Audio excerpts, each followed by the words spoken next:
Five Nights at Freddy's. You know it, I know it, you might love it, I definitely love it, but whether or not you love it is irrelevant. You have heard of it. So I'm not going to go over everything in too much detail. So if you've been on the internet ever, then you know what it is. If you've been on the internet in the past few months, then you know what a little game called Security Breach has risen. So if you've been on the internet ever, then you know what it is. If you've been on the internet in the past few months, then you know that a little game called Security Breach has been released. And so today I thought that you could sit back and listen to me complain and give constructive criticism to a video game company that will never notice me. So here's the basic gist of the game. You're a stupid, dumb, idiot child who thought it would be a good idea to climb into the stomach of a robot who had a panic attack on stage and are now in the Pizzaplex after hours. Freddy is basically your guardian father figure in this game. He leads you around and tells you what to do, even though half the time it feels like he's just sitting around waiting for you to do stuff for him. You travel all over this massive map doing nothing but fetch quests.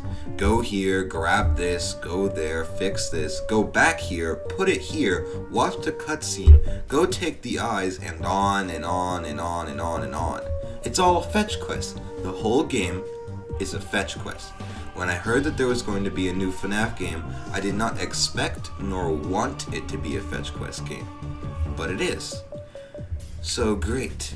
Apparently there's like missing children's reports and stuff like that, so the usual, but instead of ever doing anything about it, you just survive until 6 a.m. Your usual copy and paste FNAF format. Protagonist doesn't do anything about the problem and just kinda chills there for 6 hours while being underpaid. But in this case, you aren't being paid at all. You know, after looking back at this, I realize that this game doesn't have much of a plot. It's literally just survive and go get things. That's it. Okay, well. He's obviously autistic or something. I feel sorry for him. So there are like 6 endings. I didn't bother getting more than 2 of them because the way you unlock them is total BS. You get the endings by making it to the escape part and choosing to stay.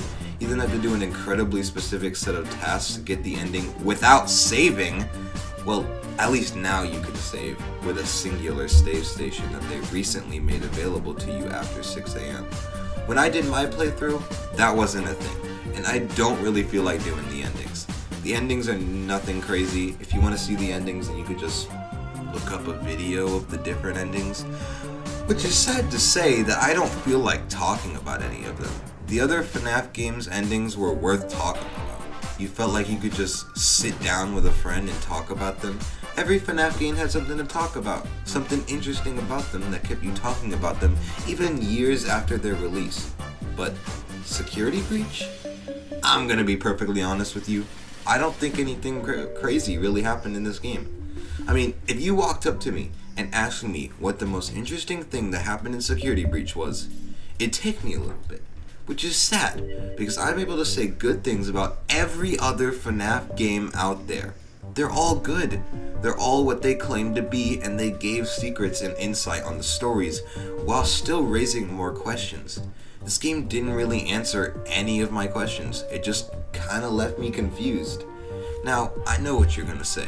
All of the other FNAF games were confusing too. Well, yes, but no. In the other FNAF games, I knew what was happening. I had someone telling me what it was that was going on, and the story was fed to you in a linear and simple way, while still having this underlying lore that raised and answered the real questions if you really wanted to find it. I guess Security Breach does this, but it's not as effective. It's not as charming as the other games. Don't get me wrong, Kellen Goff killed his roles, but nothing to really write home about. It just kind of feels like a letdown. Ninja pacifiers. I want your baby sucking on me. Okay, that. This game was initially released on December 16th, 2021, and since then we've had plenty of time to assess what it is that we had gotten from Steel Wool. We got the purest of first impressions. That being that the game was a buggy mess. The game was on the verge of being unplayable. Most popular examples being the fact that people could not only beat the game without sprinting, or that people could beat it without jumping, no, the fact that the game was so unfinished that people could actually speedrun it in under 5 minutes. The game was so bugged and so glitchy that just days after the release, people had already found out a way to beat the game in 3 minutes. I have a theory. I think that halfway through development, they completely scrapped the game and rushed through it trying to get a release for the fans. This is probably the reason that there is so much unused content in the game files, while the game is so unbearably laggy and buggy, and while the final product is so much different than the original trailer that we saw back in 2019.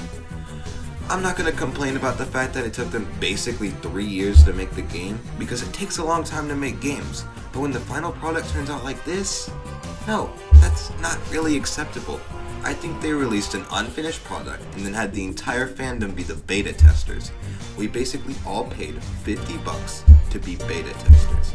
The game has recently gotten a couple of patches, which is cool and all. They've definitely fixed a whole lot of stuff, but that doesn't change my first impression of the game. I will always remember Security Breach as the game that was half done upon release.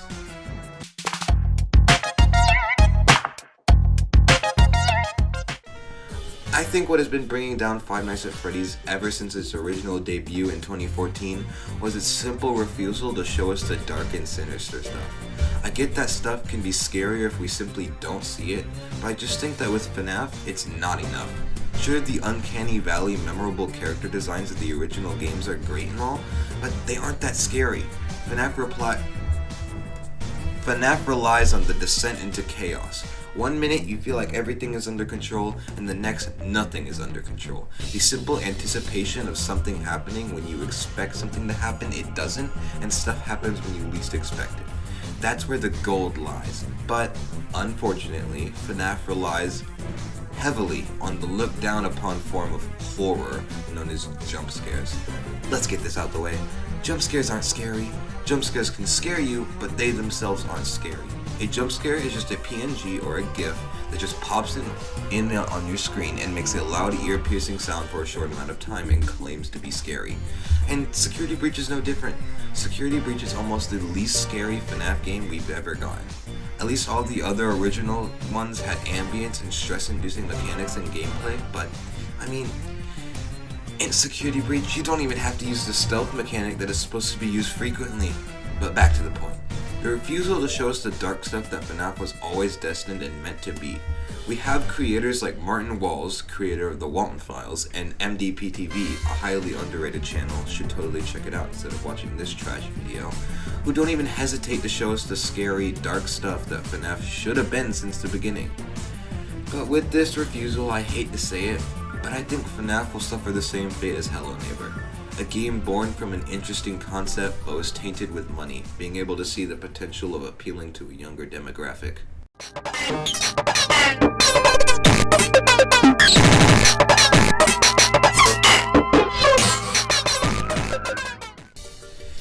You know, I'm not sure how I feel about this. I hate saying that it was bad, but it was bad. I don't like admitting that a FNAF game was not good, but man, this one wasn't good. From the perspective of a FNAF fan, that is. If you were just a casual guy who just wanted to play the latest game on the eShop, then you could admit that this game was pretty alright. But when you're a FNAF fan who has been patiently waiting for the newest game in the franchise for almost 3 years, and the first one that was actually truly free roam with an explorable map that could have contained all kinds of secrets, it felt super empty. Like they couldn't paint the canvas that they had promised, and it's kinda disappointing. But despite all of this, I still liked it. I hate playing into their scheme of they'll love it because it's FNAF, but I enjoyed playing through it. They experimented with different stuff and I appreciated it. I will be the first to admit that there is much room for improvement, but maybe, just maybe. I hear that a DLC is coming out soon, and when that comes out, I might make a video over that if I get it. So look out for that if that ever happens. Also, press